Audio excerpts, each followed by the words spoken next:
Morning students. हम लोगों ने जो लास्ट वीडियो पढ़ा था वो एंजाइम्स का पढ़ा था। आज हम लोग उसी के आगे बात करते हैं, न्यूक्लिक एसिड की बात करते हैं कि न्यूक्लिक एसिड्स क्या होते हैं। हमारे इंपॉर्टेंट टॉपिक है इस चैप्टर का। न्यूक्लिक एसिड्स में बेसिकली यहाँ पर डीएनए आरएनए पूछा जाता है या डीएनए फिंगरप्रिंटिंग इंपॉर्टेंट टर्म है जो मोस्टली पूछा जाता है इस टॉपिक से कि डीएनए फिंगरप्रिंटिंग क्या होती है। ठीक है, तो बेसिक के बारे में हम लोग बात करते हैं। आगे चलते हैं, आज कंटिन्यू करते हैं। टॉपिक है हमारा आज का न्यूक्लिक एसिड्स। न्यूक्लिक एसिड जितने भी हमारे लिविंग ऑर्गेनिजम्स हैं उन सब में न्यूक्लिक एसिड्स पाए जाते हैं और ये दो टाइप के होते हैं, deoxyribose and ribose nucleic acids. मतलब DNA and RNA, deoxyribose DNA and ribose RNA, दो टाइप के हमारे पास न्यूक्लिक एसिड्स होते हैं, डीएनए और RNA, deoxyribose and ribose nucleic acids. अब एक्चुअली ये जो न्यूक्लिक एसिड मॉलिक्यूल होता है उसमें क्या क्या होता है, किससे मिलकर बनता है। तो एक हमारा जो न्यूक्लिक एसिड मॉलिक्यूल होता है उसमें एक नाइट्रोजनस बेस होता है किसी भी न्यूक्लिक एसिड मॉलिक्यूल में, पेंटोज शुगर होती है,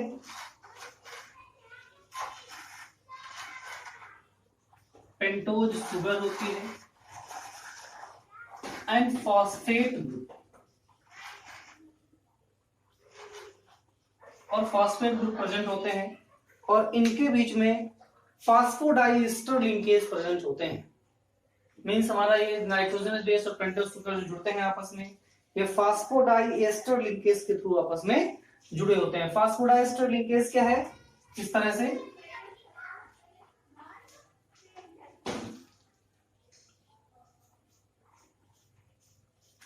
ये होता है हमारा फास्फोडाइएस्टर लिंकेज कि ये जो दोनों ऑक्सीजन है ये ईस्टर की तरीके आपस में जुड़ते हैं, इसी को बोलते हैं फास्फोडाइएस्टर लिंकेज।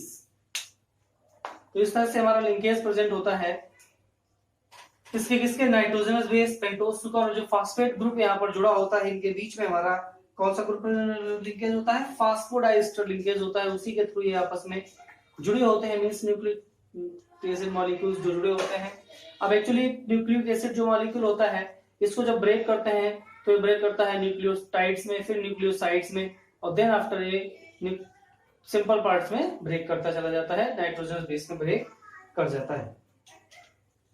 तो ये हमारा होता है न्यूक्लिक एसिड मॉलिक्यूल की स्ट्रक्चर होती है। ठीक है, अब हम बात करते हैं हमारे पास जो मेन टाइप के हैं, दो टाइप के, डीएनए और आरएनए, उनके बारे में हमें डिटेल में बात करनी है। तो what are DNA and what are RNA, तो दोनों के बीच में हम लोग कंपैरिजन पहले बात कर लेते हैं। हम लोग डीएनए, डीएनए इसका फुल फॉर्म है डीऑक्सी राइबोज न्यूक्लिक एसिड, और इनमें राइबोज शुगर होती है, 5 कार्बन शुगर होती है, राइबोज शुगर होती है, डीऑक्सो राइबोज न्यूक्लिक एसिड। इस डीएनए की प्रॉपर्टी क्या होती है कि डीएनए हमारा जो है एक double helical structure, it is double helical helix ladder like structure. इसकी जो स्ट्रक्चर होती है डबल हेलिकल होती है, लैडर लाइक सीढ़ी जैसी स्ट्रक्चर बनी होती है, and it have 4 type of, कितने 4 टाइप की होती हैं, 4 टाइप ऑफ नाइट्रोजनस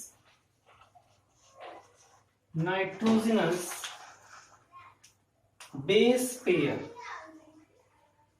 इसमें 4 टाइप की नाइट्रोजनस बेस पेयर्स होती हैं, बेस होते हैं 4 type of nitrogenous base, nitrogenous base होते हैं। अब इसमें जो 4 टाइप के नाइट्रोजनस बेस हैं वो कौन कौन से होते हैं, वो एडेनिन, ग्वानिन, साइटोसिन, थायमिन, ये 4 टाइप की। और एडेनिन को हम शॉर्टली रिप्रेजेंट करते हैं ए से, ग्वानिन जी से, साइटोसिन सी से, और थायमिन को टी से रिप्रेजेंट करते हैं। और ये जो बेस पेयर होती हैं ये कॉम्प्लीमेंट्री जो इसकी जो हेलिक्स होती हैं उनमें प्रेजेंट होती हैं, जिसमें से ग्वानिन और साइटोसिन आपस में लिंकेज शो करते हैं और एडेनिन और थाइमिन आपस में लिंकेज शो करते हैं और ये दोनों ही आपस में हाइड्रोजन बॉन्ड्स के थ्रू जुड़े होते हैं। मींस ग्वानिन और साइटोसिन के बीच में ट्रिपल हाइड्रोजन बॉन्ड प्रेजेंट होते हैं, जबकि एडेनिन और थाइमिन डबल हाइड्रोजन बॉन्ड से प्रेजेंट होते हैं। इनमें 2 हाइड्रोजन बॉन्ड प्रेजेंट होते हैं। इस तरह से ये आपस में जुड़ के एक बेस पेयर फॉर्म करते हैं और इनकी जो दोनों ही बेस पेयर्स होती हैं वो एक दूसरे की कॉम्प्लीमेंट्री होती हैं।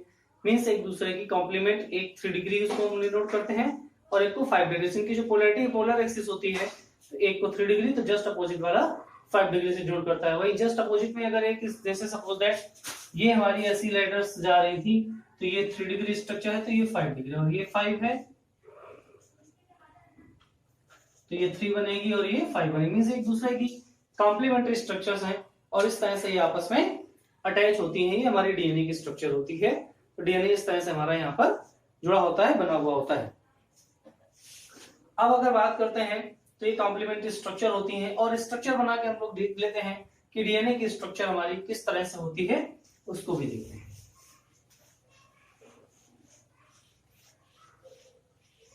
तो इसकी जो स्ट्रक्चर है हमारी double helical ladder like structure है, किस तरह से होती है वो भी देखते हैं।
इस तरह से हमारा डीएनए मॉलिक्यूल है। इसमें ग्वानिन के साथ साइटोसिन,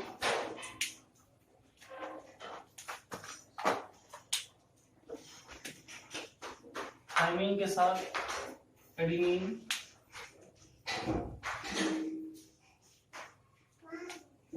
फिर guanine, cytosine, thymine, adenine, guanine, cytosine, thymine, adenine, guanine, cytosine, thymine, adenine, guanine, cytosine, thymine, adenine. इस तरह से बेस पेयर्स है। ये हमारी अगर 3 मिनट एक्सिस है तो ये हमारी बनती है 5 मिनट और ये हमारी 3 मिनट तो ये हमारी बनती है 5 मिनट एक्सिस। कॉम्प्लीमेंट्री है। ग्वानिन और साइटोसिन, इनके बीच में 3 हाइड्रोजन बॉन्ड्स होते हैं। थाइमिन और एडेनिन, इनके बीच में 2 हाइड्रोजन बॉन्ड्स। फिर सिमिलरली हमारा guanine cytosine 3 hydrogen bonds, thymine adenine 2 hydrogen bonds.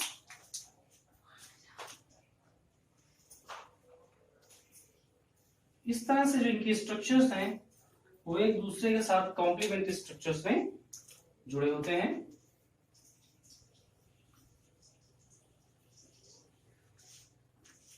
अब ये जो हमारी पर्टिकुलर एक साइड की हेलिक्स है जैसे एडेनिन और साइटोसिन है, तो ये जो हमारे बेस पेयर्स हैं, अभी हमने बताया था, ये जो बेस पेयर्स हैं इनके बीच में फास्फोडाइस्टर,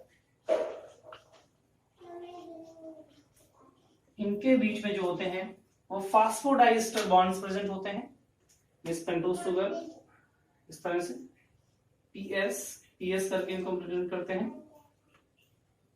ये प्रेजेंट रहते हैं हमारे बीच, इनके बीच में फास्फोडाइस्टर बॉन्ड्स प्रेजेंट होते हैं। इस एक तरफ की जो बेस पेयर्स होती हैं वो आपस में फास्फोडाइस्टर लिंकेज के थ्रू आपस में जुड़ती हैं। और यहाँ पर हर एक बेस पेयर के बीच की जो डिस्टेंस होती है, ये हमारी जो डिस्टेंस होती है ये 3.4 एंगस्ट्रॉम की होती है। मींस वन बेस पेयर है डिस्टेंस ऑफ 3.4 एंगस्ट्रॉम। और एक जो टोटल हेलिक्स होता है इसकी जो पूरी डिस्टेंस आती है that is 34 angstrom. That mean एक पूरी हेलिक्स में 10 बेस पेयर्स प्रेजेंट होंगी और एक की जो डिस्टेंस होती है 3.4 होती है और इसकी जो वाइडनेस होती है दैट इज 20 एंगस्ट्रॉम की इसकी वाइडनेस होती है।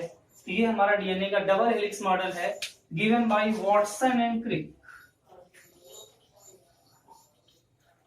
This double helical model given by Watson and Crick, ये मॉडल जो था ये वॉटसन एंड क्रिक ने दिया था 1951 में और इसी के लिए उनको नोबेल प्राइज भी दिया गया था। तो वॉटसन एंड क्रिक का भी इंपॉर्टेंस पूछा जा सकता है। What is the importance of Watson and Crick in field of biomolecule या डीएनए आरएनए के लिए? तो वॉटसन एंड क्रिक को इसके लिए नोबेल प्राइज से अवार्ड किया गया था डीएनए की डबल हेलिकल स्ट्रक्चर के लिए। क्यों? डबल हेलिकल स्ट्रक्चर कई सारे प्रोसेस को एक्सप्लेन कर सकती थी। रेप्लिकेशन क्या होता था, ट्रांसलेशन क्या है, ट्रांसक्रिप्शन क्या है, डिफरेंट प्रोसेस को इसने एक्सप्लेन किया। तो this is the double helical model of DNA. DNA की डबल हेलिकल स्ट्रक्चर है, double helical structure of DNA introduced by Watson and Crick. अब हम और बात करते हैं कि डीएनए का इंपॉर्टेंस क्या है। डीएनए क्या करता है हमारी बॉडी में, जितने भी जेनेटिक इंफॉर्मेशंस हैं, जेनेटिक ट्रेड्स हैं, उनको one generation to another generation transfer करने का काम करता है। एक जनरेशन से अगली जनरेशन में उनको ले जाने का काम करता है, कैरी फॉरवर्ड करता है। अब उसके लिए यहाँ पर कई सारे प्रोसेस होते हैं डीएनए में। और डीएनए क्या करता है, हमारी पर्टिकुलर बॉडी में जो कैरेक्टर्स होते हैं उन कैरेक्टर्स के लिए रिस्पॉन्सिबल होता है। कई सारे लोग होते हैं आपस में सारे फ्रेंड्स एक ही क्लास में पढ़ते हैं, सब पढ़ने में अच्छे नहीं होते, किसी का ब्रेन कैपेबिलिटी कुछ है, किसी की ब्रेन कैपेबिलिटी कुछ है। तो फाइनली उसके लिए हमारा जो रिस्पॉन्सिबल है हमारा डीएनए रिस्पॉन्सिबल होता है, क्योंकि जिस टाइप का डीएनए हमारी बॉडी में होगा उसी टाइप का हमारा बिहेवियर भी होता है। मींस हमारे बिहेवियर के लिए, हमारे एक्टिविटीज के लिए जो है तो हमारा डीएनए डिपेंड करता है। डीएनए पर ही हमारी सारी प्रॉपर्टीज डिपेंड करती हैं। और ये डीएनए में जो कैरेक्टरिस्टिक्स आती हैं, चेंजेस आती हैं, कुछ हमें पेरेंट्स से मिलते हैं, कुछ हम लोग खुद सीखते हैं, उनमें कुछ चेंजमेंट आते हैं। तो उस तरह से उससे रिवीजन होता रहता है, उसी टाइप से हम लोग सीखते रहते हैं। तो बेसिकली कह सकते हैं कि डीएनए हमारी बॉडी के जो जेनेटिक इंफॉर्मेशंस हैं उनको वन जनरेशन से अनदर जनरेशन में कैरी करने का काम करता है। डिफरेंट टाइप की प्रोटीन सिंथेसिस में इन्वॉल्व होता है, उनको बनाने का काम करता है। नई सेल्स जो होती है उनको डेवलप करने में काम करता है, पार्टिसिपेट करता है, ठीक है, डिवीजन में पार्टिसिपेट करता है। तो ये हमारा डीएनए की इंपॉर्टेंस है। अब इसी तरह से हम बात कर लेते हैं आरएनए।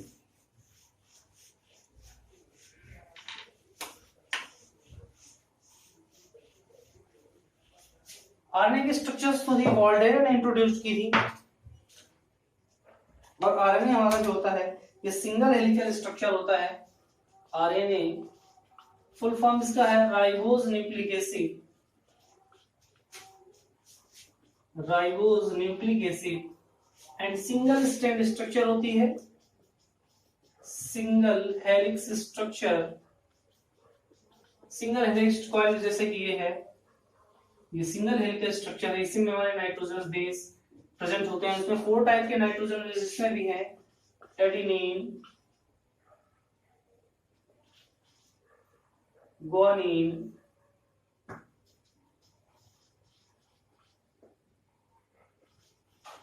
Cytosine and uracil. इसमें थायमिन की जगह पर यूरेसिल प्रेजेंट होता है।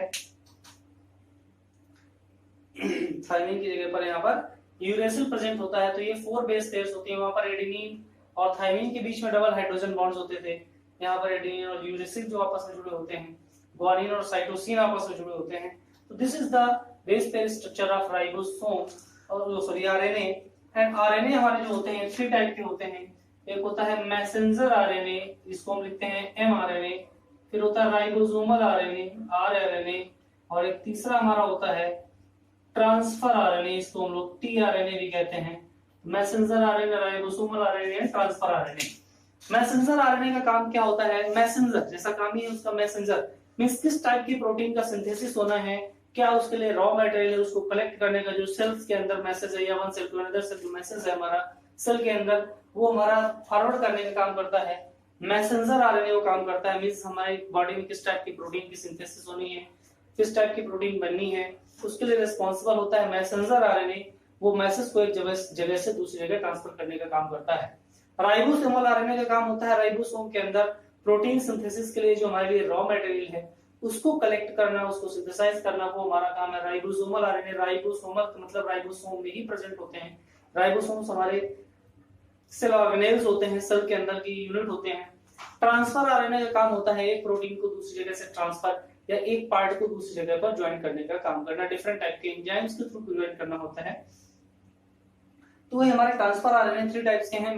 आरएनए हमारे जो है थ्री टाइप्स के, messenger RNA, ribosomal RNA and transfer RNA. Messenger RNA message forward करने का काम करते हैं प्रोटीन सिंथेसिस के लिए हमारी बॉडी में। राइबोसोमल आरएनए राइबोसोम्स में प्रेजेंट होते हैं, पर्टिकुलर प्रोटीन की सिंथेसिस के लिए रिस्पांसिबल होते हैं। ट्रांसफर आरएनए आप उस प्रोटीन में किस पार्ट को कहां पर अटैच होना है, क्या जोड़ना है, उसको एक जगह से दूसरी जगह ट्रांसफर करने का जो काम करता है इस प्रोटीन के पार्ट्स को या प्रोटीन को, उसको बोलते हैं हम लोग ट्रांसफर आरएनए। वो हमारा काम करने का काम करता है ट्रांसफर आरएनए। तो एक हमारा आरएनए। अब हम यहीं पर बात करते हैं कुछ डिफरेंट टॉपिक्स की बायोलॉजिकल फील्ड में हमारे लिए डीएनए और आरएनए न्यूक्लिक एसिड किस तरह से इंपॉर्टेंट है। तो इसी में एक हमारा टर्म होता है रेप्लिकेशन।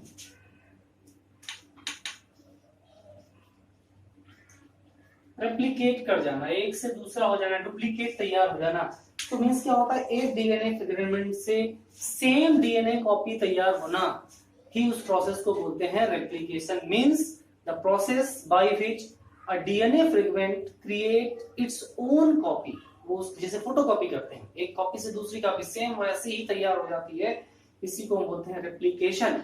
और रेप्लिकेशन प्रोसेस के थ्रू जैसे क्लोनिंग हम लोग पढ़ते हैं, क्लोनिंग वगैरह ये सब हमारे रेप्लिकेशन के ही पार्ट हैं। एक बॉडी को से दूसरी बॉडी बना ली गई, वो क्लोन बन गया, लेकिन अब एक डीएनए से ही दूसरा डीएनए फ्रेगमेंट तैयार कर लिया जाए, उसी को हम बोलते हैं रेप्लिकेशन। और यही बाद में आया हमारा DNA fingerprinting.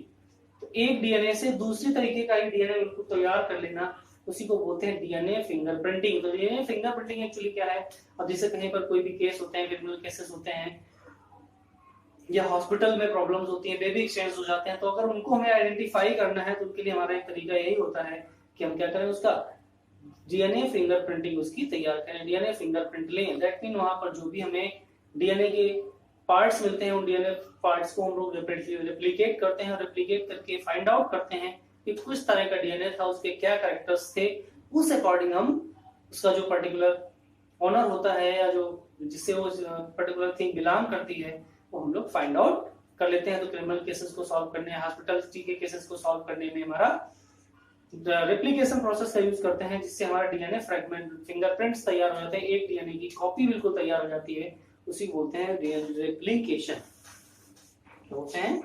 Replication. That mean the process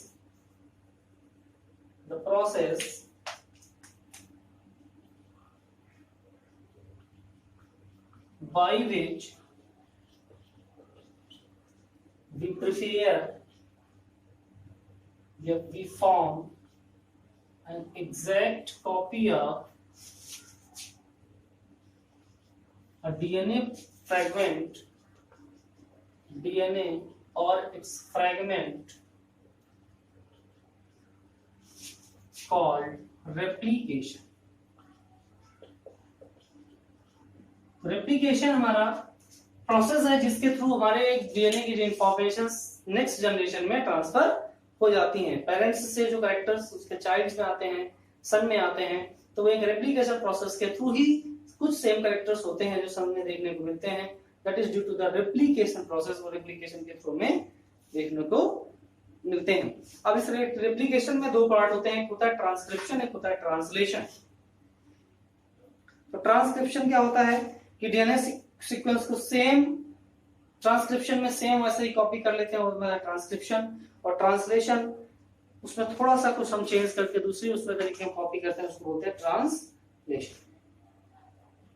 और डीएनए का जो फ्रेगमेंट एक पर्टिकुलर कैरेक्टर को रिप्रेजेंट करता है उसको बोलते हैं gene. Means the part of DNA or a sequence of nucleic acid molecules, nucleotides, a sequence of nucleotides that represent a particular character called as gene or a part of DNA। DNA के जो parts होंगे, fragment होते हैं, उनको बोलते हैं nucleotides. Means कई सारे न्यूक्लिक एसिड मॉलिक्यूल्स आपस में जुड़ के बनाते हैं न्यूक्लियोसाइड्स, और न्यूक्लियोसाइड्स आपस में जुड़ते हैं बनते हैं न्यूक्लियोटाइड। तो कई सारे न्यूक्लियोटाइड्स आपस में जुड़ के डीएनए मॉलिक्यूल का फॉर्म कर लेते हैं। और इसी के लिए आर्टिफिशियली न्यूक्लियोटाइड सिंथेसाइज करने के लिए इंडियन साइंटिस्ट थे डॉक्टर हरगोविंद खुराना। उनको इसके लिए नोबेल प्राइज दिया गया था 1974 में। नोबेल प्राइज उनको प्रोवाइड किया गया था हरगोविंद खुराना को for the synthesis of artificial DNA. उन्होंने 74 न्यूक्लियोटाइड मॉलिक्यूल्स को आपस में जोड़ के एक डीएनए फ्रेगमेंट का फॉर्मेशन किया था, आर्टिफिशियल डीएनए की सिंथेसिस की थी first time. That's why he was awarded by the Nobel prize. इस वजह से उनको नोबेल प्राइज से अवार्ड किया गया था। ठीक है, तो इस तरह से हमारा ट्रांसलेशन हो गया, वो सॉरी रेप्लिकेशन है। तो रेप्लिकेशन से हमारा DNA fragment, DNA fingerprint ready हो जाता है, क्योंकि एक डीएनए सीक्वेंस का दूसरे डीएनए सीक्वेंस में कॉपी करना ही हमारा रेप्लिकेशन होता है। इस तरह से डीएनए, इसी को हम बोलते हैं डीएनए फिंगरप्रिंटिंग। दैट मींस अगर हमसे पूछा जाता है what is DNA fingerprinting, the sequencing of a DNA into DNA और DNA fragment into new DNA और another DNA is known as replication. उसी को हम बोलते हैं रेप्लिकेशन कहते हैं। और सबसे पहले इसको हमारे आर्टिफिशियली किया था डॉक्टर हरगोविंद खुराना, जिसके लिए उनको नोबेल प्राइज भी अवार्ड किया गया। तो हमारे न्यूक्लिक एसिड से दो टाइप के होते हैं, DNA and RNA. Nucleic acid के बाद हम लोग बात करते हैं हार्मोन्स। इस चैप्टर का इंपॉर्टेंट टॉपिक है, एक नंबर का क्वेश्चन कभी कभार इससे भी बन जाता है। तो हार्मोन्स एक्चुअली केमिकली क्या होते हैं, प्रोटीन होते हैं with high molecular mass. Means chemically they are proteins with high molecular mass। High molecular mass, बहुत हाई मॉलिक्यूलर मास के हमारे एक्चुअली प्रोटीन्स होते हैं। और हार्मोन्स की एक स्पेशलिटी है कि इनका काम एक्चुअली हमारी बॉडी में क्या है। तो हार्मोन्स का जो काम है हमारी बॉडी में किसी भी केमिकल रिएक्शन को, बायोलॉजिकल प्रोसेस को स्टिमुलेट करने का काम करते हैं या उसको आगे फॉरवर्ड करने का काम करते हैं, तो वो हमारे होते हैं हार्मोन्स। हार्मोन्स का इतना ही काम हमारी बॉडी में। उसके अलावा हार्मोन्स हमारी बॉडी में स्टोर नहीं होते, जब इनको रिलीज किया जाता है तभी यूज होते हैं, और आफ्टर द वर्क ये हमारी बॉडी से बाहर हो जाते हैं, रिलीज हो जाते हैं। हार्मोन्स की अगर एक्सेस है वो भी हमारे लिए हार्मफुल है, और हार्मोन्स की डिफिशियंसी है वो भी हमारे लिए हार्मफुल होती है। दैट मीन हार्मोन्स का एक एक्यूरेट अमाउंट हमारी बॉडी में होना कंपलसरी है, जरूरी है। अगर उससे कम ज्यादा क्वांटिटी में है तो हमारे लिए हार्मफुल होते हैं। डिफरेंट टाइप के हार्मोन्स होते हैं हमारी बॉडी में, एक स्टेरॉइडल हार्मोन्स होते हैं और एक हमारे होते हैं नॉन स्टेरॉइडल हार्मोन। तो हार्मोन्स दो टाइप के होते हैं, steroidal and non steroidal hormones. ठीक है, और जो इंपॉर्टेंट हार्मोन्स हैं वही हम पढ़ रहे हैं, उनके कुछ बारे में हम लोग केवल यहाँ पर पढ़ते हैं। केमिकली ये प्रोटीन्स हैं and they are two types, they are two types. एक हमारे होते हैं स्टेरॉइडल, स्टेरॉइड हार्मोन, और दूसरे होते हैं हमारे नॉन स्टेरॉइड हार्मोन। दो टाइप के हैं, steroid and non steroid hormones. ठीक है, तो हम स्टेरॉइड हार्मोन्स की बात करते हैं।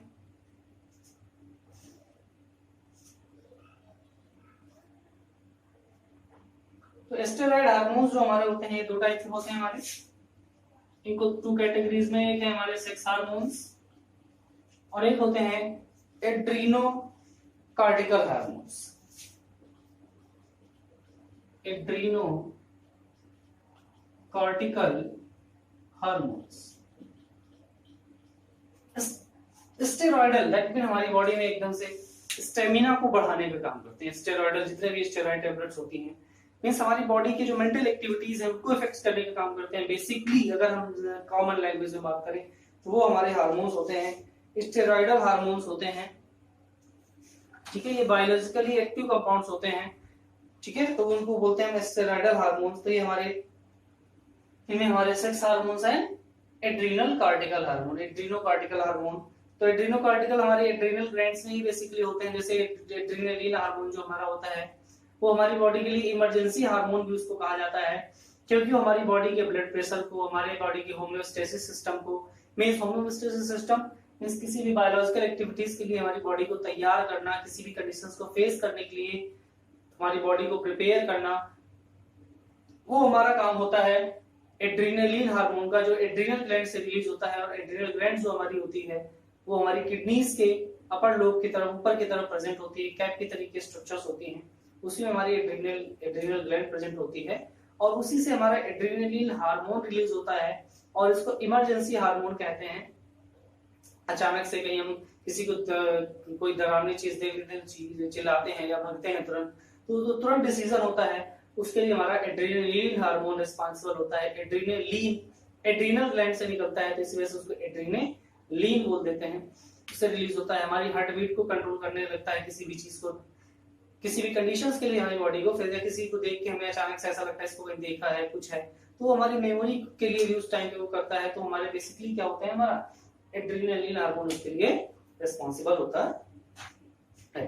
अब सेक्स हार्मोन्स में हमारे डिफरेंट टाइप के हार्मोन, मेल हार्मोन्स होते हैं, फीमेल हार्मोन्स होते हैं, ठीक है। टेस्टोस्टेरोन, एस्ट्रोजन, टेस्टोस्टेरोन मेल्स में होता है, एस्ट्रोजन फीमेल्स में होता है। तो फीमेल्स के जितने भी सेकेंडरी सेक्सुअल कैरेक्टर्स हैं, उनपे सेक्सुअल जो डिफरेंशियलिटी जनरेट होती है मेल और फीमेल्स में, उनके लिए हमारे हार्मोन्स रिस्पांसिबल होते हैं, ठीक है। Estrogen hormones, progesterone hormones, testosterone hormones, तो ये सब हमारे, तो टेस्टोस्टेरोन हार्मोन जो हमारा होता है मेल में रिस्पांसिबल होता है, मेल के जो हमारे सेकेंडरी सेक्स कैरेक्टर्स होते हैं उनको रिप्रेजेंट करता है। तो ये समझो सेक्स हार्मोन्स में अगर बात करते हैं, सेक्स हार्मोन्स में हमारा टेस्टोस्टेरोन ये मेल हार्मोन होता है, जिस मेल में ही मिलता है हार्मोन, और मेल के जो सेकेंडरी सेक्सुअल कैरेक्टर्स हैं उनके लिए रिस्पांसिबल होता है। उसके बाद हमारा होता है प्रोजेस्टेरॉन,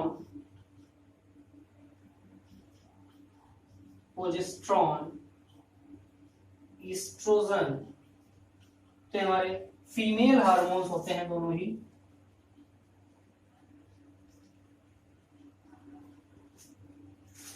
फीमेल हार्मोन्स होते हैं, और फीमेल्स के जो कैरेक्टर्स हैं उनके लिए रिस्पांसिबल होता है, उनको स्पेसिफाई एज के बाद उनमें वो चीजें डेवलप होने लगती हैं, तो उसके लिए रिस्पांसिबल होते हैं हमारे हार्मोन्स ही रिस्पांसिबल होते हैं।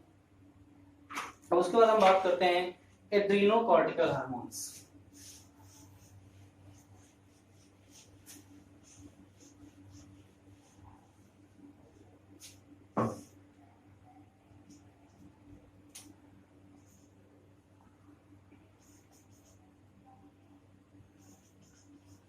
एड्रीनोकॉर्टिकल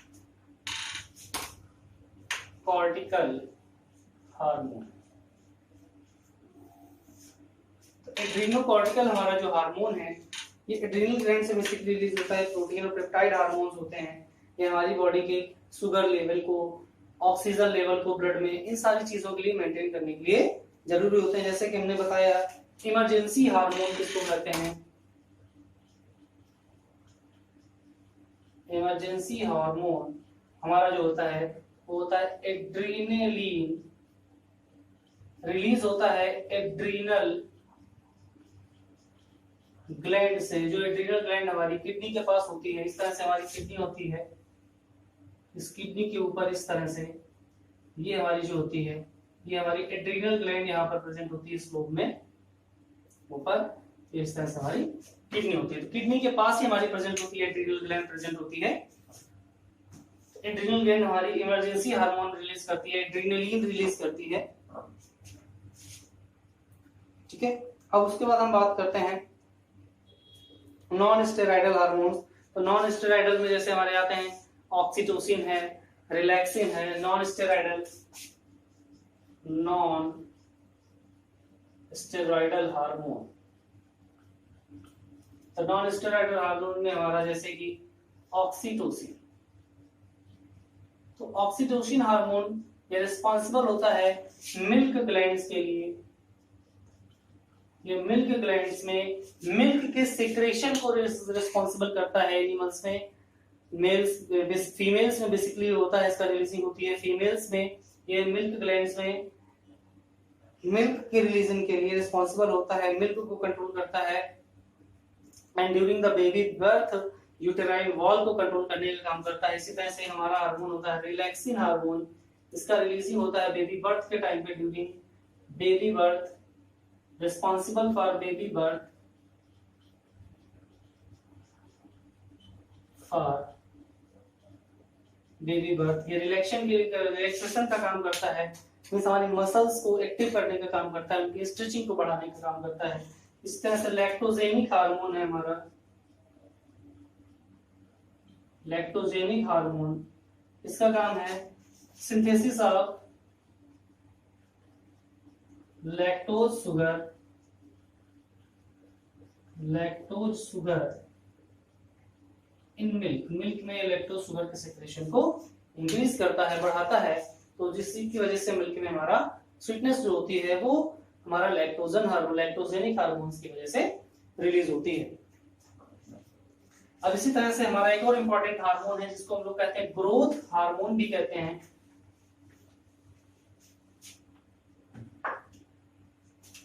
ग्रोथ हार्मोन, और इसी को हम बोलते हैं थायरॉक्सिन हार्मोन। इसकी डिफिशियंसी से गोइटर डिजीज होती है, डिफिशियंसी का गोइटर, इसकी डिफिशियंसी से गोइटर डिजीज हो जाती है, गले में स्वेलिंग आ जाती है। बेसिकली आयोडीन की डिफिशियंसी होती है, और आयोडीन की डिफिशियंसी से हमारी ग्रोथ रुक जाती है, ग्रोथ कंट्रोल नहीं होती, तो उसकी वजह से हमें गोइटर डिजीज हो जाती है। ये हमारी होती है थायरॉक्सिन हार्मोन से। और इसी तरह से हमारा इंसुलिन हार्मोन होता है, insulin hormone control blood sugar level, control blood sugar level and deficiency causes diabetes. इसकी डिफिशियंसी से डायबिटीज हो जाती है, डायबिटीज की प्रॉब्लम हो जाती है। तो ये हमारे डिफरेंट टाइप के हार्मोन्स थे जो हमारे लिए रिस्पॉन्सिबल